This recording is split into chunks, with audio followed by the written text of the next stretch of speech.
და აქვს უფლება, რომ გააგრძელოს მოძრაობა. ყვითელი მოციმციმე გულისხმობს, რომ არარეგულირებული გზაჯვარედინია, ანუ გზაზე არ გვაქვს შუქნიშანი ფაქტიურად. ნიშანს უნდა დავემორჩილოთ.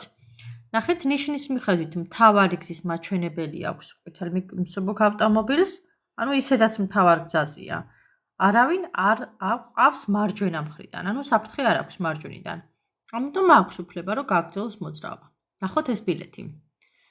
აქვს თუ არა მსუბუქი ავტომობილის მძღოლს გაგრძელების უფლება, თუ შუქნიშნის მწვანე მაშუქის სიგნალის შემდეგ, ყვითელი მაშუქის სიგნალის ჩართვისას, ერთი წუთით გადავიდა.